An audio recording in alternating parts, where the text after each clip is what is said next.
அனைவருக்கும் வணக்கம். இந்த வீடியோல என்ன பார்ப்போம்னா, ராஜா சாப் இந்த படத்தோட கதைய தான் பார்க்க போறோம். வாங்க ஸ்ட்ரெயிட்டா படத்தோட கதைக்கு போயிடலாம். படத்தோட ஆரம்பத்த வந்து ஒரு கவர்மெண்ட் ஹாஸ்பிட்டல்ல வேலை செய்ய வந்து ஒரு வார்ட் பாய வந்து காட்டுறாங்க. அவருக்கு வந்து ஒரு அனாதை பிணத்துல வந்து மருத்துவமனைக்கு கொண்டு செல்லும் வேலை வந்து கிடைக்குது. அந்த நபரோட இறுதி சடங்கு முடிஞ்சு, அவருக்கு வந்து சாம்பார் மட்டும் அவரிடம் இருந்த மோதிரங்க, அப்புறம் வந்து ஒரு ரூ. 500 நோட்டு வந்து வார்ட் பாயிடம் இருக்கு. காட்டுப்பாதை வழியாக செல்லும்போது வந்து அந்த ரூ. 500 நோட்டு பறந்து ஒரு பயங்கரமான ஒரு மாளிகைக்குள்ள வந்து செல்லுது.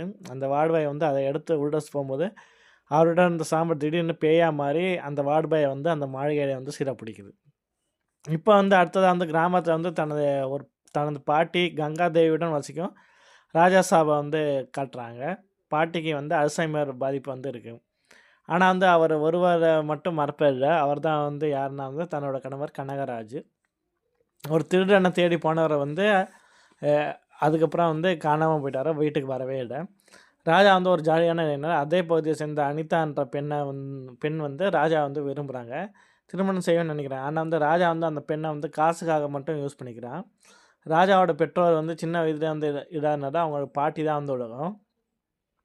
பாட்டி எப்பவுமே வந்து தாங்க ஒரு பெரிய மகாராஜா குடும்பம்னு சொல்லிட்டே இருப்பாங்க.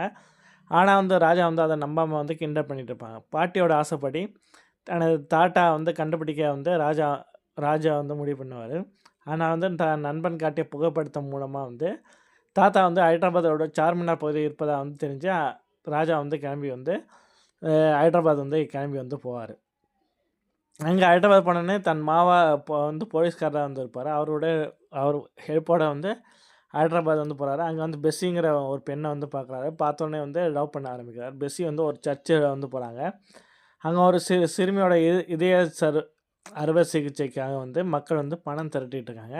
ராஜா வந்து தன்னிட்ட இருந்த அந்த ரூ. 5,00,000 வந்து அந்த சிறுமிக்காக வந்து தானம் செய்றாரு.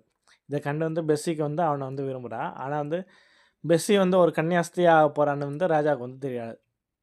திடீர்னு ஒரு திருப்பமா என்னன்னா வந்து பெஸ்ஸி வந்து ராஜாட்ட வந்து அவனோட தாத்தா மீது வந்து ஒரு புகார் அளிக்கப் போவதா வந்து சொல்றாரு. தாத்தா கனகராஜ் வந்து வங்கியிலேருந்து சிறுமியோட சிகிச்சைக்காக வச்சிருந்த பணத்த வந்து ஹிப்னாட்டிசம் பண்ணி வந்து திருடியதா வந்து தெரியுது. அப்ப வந்து என்னன்னா வந்து பைரவிங்கிற பெண் வந்து ராஜாவிட்ட வந்து ரூ. 1,00,00,000 வந்து இருக்க பெட்டிய வந்து தராங்க. தன் தாத்தா செய்த உதவிக்காக இத ராஜாவின் தாத்தாவிடம் கொடுக்க வேண்டும் என்று கூறுகிறார். இதற்கிடையே வந்து பைரவி வந்து கங்கராஜ் ஓட பேத்தி என்றும், அவங்க வந்து கனகராஜா வந்து தேட வந்து ராஜாவ பயன்படுத்துறாங்க என்பதும் தெரிய வருது. இப்ப கங்கராஜ் வந்து ஒரு பழைய கதைய வந்து கூறுறாங்க. பாட்டி கங்காதேவி வந்து உண்மையிலேயே வந்து தேவநகர் நாட்டோட மகாராணி. ஒரு முறை வந்து பிச்சைக்காரனா வந்த கனகராஜா வந்து கங்காதேவியின் அழகுல மயங்கி அவர் வந்து அடைய வந்து துடித்தான். இதற்காக வந்து பைரகி என்ற மந்திரவாதியிடம் வந்து மாயசக்தியிடம் வந்து கத்துக்கிட்டான். அந்த சக்திய வைத்து கங்காதேவிய வந்து வசியப்படுத்தி திருமணம் செய்து, அரண்மனையில இருந்து நகைகள வந்து திருடிட்டு வந்து தப்பி வந்து ஓடிட்டான் கனகராஜ். அப்புறம் ராஜா வந்து அந்த பழைய மாளிகைக்கு வந்து போறாரு. அங்க தான் வந்து அந்த வாழுபாய் வந்து சிக்கியிருந்தான். தாத்தா வந்து மாரடைப்பால வந்து இறந்து விட்டதாகவும், அவரோட ஆத்மா வந்து அந்த பணத்திலும் நகையிலும் வந்து தங்கியிருப்பதா வந்து வாழுபாய் வந்து கூறுறான். அந்த மாளிகையிலேருந்து யாராலும் வந்து வெளிய போக முடியாதுன்னு சொல்றாங்க. அப்ப அங்க வரும் ஒரு ஒரு மனநல டாக்டர் செல்வி வந்திருக்காங்க. இது கனகராஜாவோட ஹிப்னாட்டிசம் மற்றும் மாய உலகம் அப்படின்னு வந்து சொல்றாங்க. இதுலேருந்து தப்பிக்க வந்து மன வலிமை வந்து வேணும். அதுக்காண்டி வந்து நான் உனக்கு பயிற்சி தரேன்னு சொல்லி டாக்டர் செல்வி வந்து சொல்றாங்க. ஆனா கனகராஜ் வந்து டாக்டர் செல்விய வந்து கொன்றாங்க. கனகராஜ் வந்து தனது மாய சக்தியால வந்து ராஜாவ ஏமாற்றி, அவனது பாட்டிய வந்து எரிக்க வைக்கிறான். ஆனா வந்து ராஜா வந்து கடைசி நேரத்துல வந்து தன் பாட்டியோட ஆசையோட வந்து உண்மைய வந்து உணர்றான். பாட்டி கங்காதேவி வந்து ராஜாவுக்கு வந்து பஞ்சபூத சக்திய பத்தி வந்து நினைவுபடுத்துறான். பஞ்சபூத சக்தியோட வந்து ராஜா வந்து உருவெடுத்து கனகராஜ் மற்றும் அவரது குரு பைராகி 2 பேரையும் உருவான ஒரு அரக்கன வந்து அழிச்சு வெற்றி பெறான். படத்தோட கடைசியில வந்து ராஜா வந்து தனது தாத்தாவோட இறுதி சடங்கு வந்து செய்றான். பாட்டிக்கு மறதி நோய் இருக்கனால அவர் கனகராஜா வந்து அடையாளமே வந்து தெரியல.